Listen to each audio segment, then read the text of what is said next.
Welcome back to the KS Moto Cafe. Today we have a special episode for you.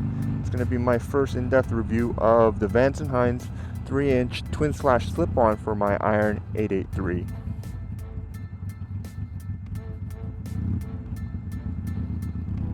So starts things off, we will talk about the actual installation process. It was quite easy for a beginner like me, where all you really need to know is how to turn a wrench.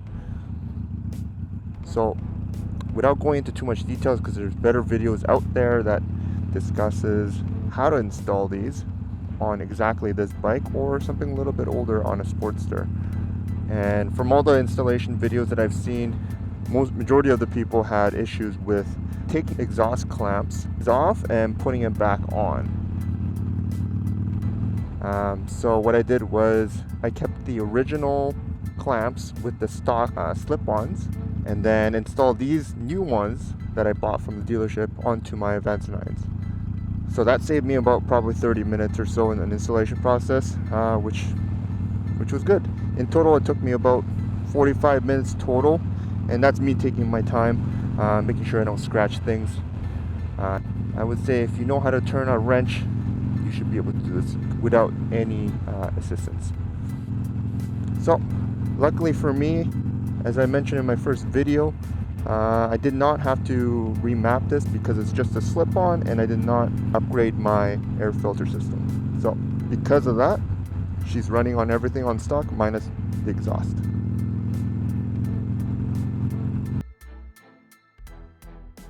How it sounds, this is what startup sounds like.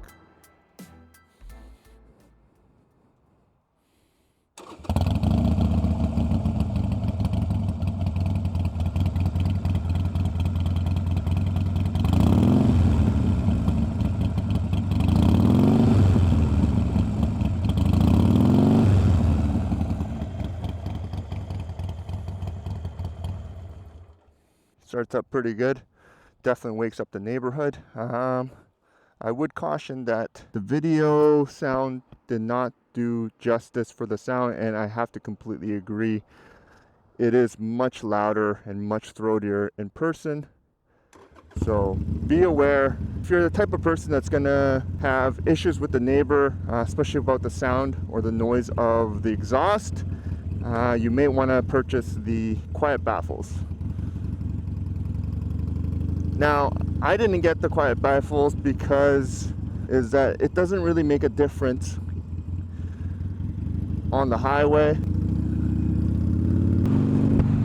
So what's it like to have the Vance and Hines slip-ons? It definitely gives a more Harley vibe, which is kind of ironic because if you want that Harley sound, really it should come with the bike, not as an aftermarket purchase. However, this is the sound that I was always looking for when I was searching for a Harley. Stock exhausts do sound okay. I was pretty happy with it in the beginning phases. However, after a while, you start to realize it is somewhat quiet, especially when you're on the roads.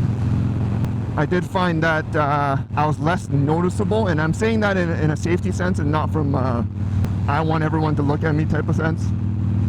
Originally, I bought and installed the Vance and Hines just to get the nice Harley note sound, but really the secondary factor was to stay safer on the road. It is true when people do say that loud noises or loud exhausts save lives, and it really shows. Once I got on the road with these exhausts, I could definitely tell that other drivers around me were reacting to it in a good way. So I find that the other drivers are more cautious and essentially sometimes get out of my way, giving me the entire lane, especially on highways, which is quite exciting. Big areas that I find it very useful are going through parking lots, especially when a car is trying to blindly back out. As soon as they hear my exhaust note, they automatically brake before coming out to ensure that they're not going to back into a motorcycle. So because of that, I think it was already worth it. Did it improve my performance or my bike's performance? I don't think so. It didn't feel like it. I haven't done this, like I said, I haven't done the stage 1 to this bike because really I need to change the air filter to make that work. So right now is just as inefficient as it was before. It might be slightly better, I'm not exactly sure. Definitely sounds better. So if you're on the fence on your Sportster on what to buy for an exhaust or a slip-on, I would highly recommend looking at these ones, the Vance and Hines 3-inch Twin Slash Slip-ons.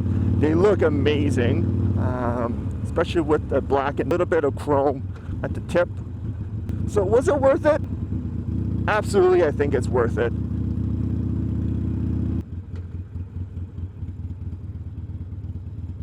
$999 kilometers. Let's see if I can capture that 1,000 mark.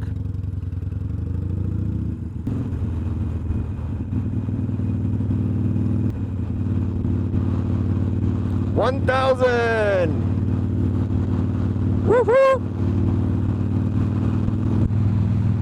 I have finally reached 1,000 on my odometer on the Iron 883 since I bought it about a month ago. There's the Harley dealership that I bought my motorcycle from.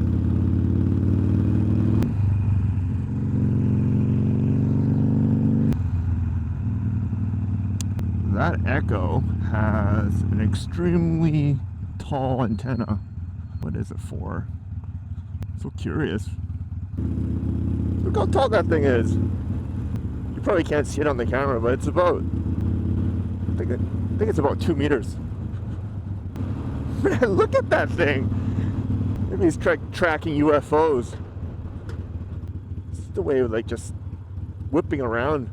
It's just so comical. One thing I did notice while I was riding is the amount of exhaust, car exhaust, that I'm breathing in. It can't be healthy. I don't know why our helmets don't have filters like the way cars do, you know? Yeah, so I wonder if there's any health concerns that comes with riding a motorcycle, especially when you're breathing in all that exhaust fumes with no filter. If you guys know the answer, just comment below. I'd like to know. It's not going to stop me from riding, considering that I come from a background that used to be an ex-smoker. But I stopped smoking to be healthy, not to breathe in car fumes.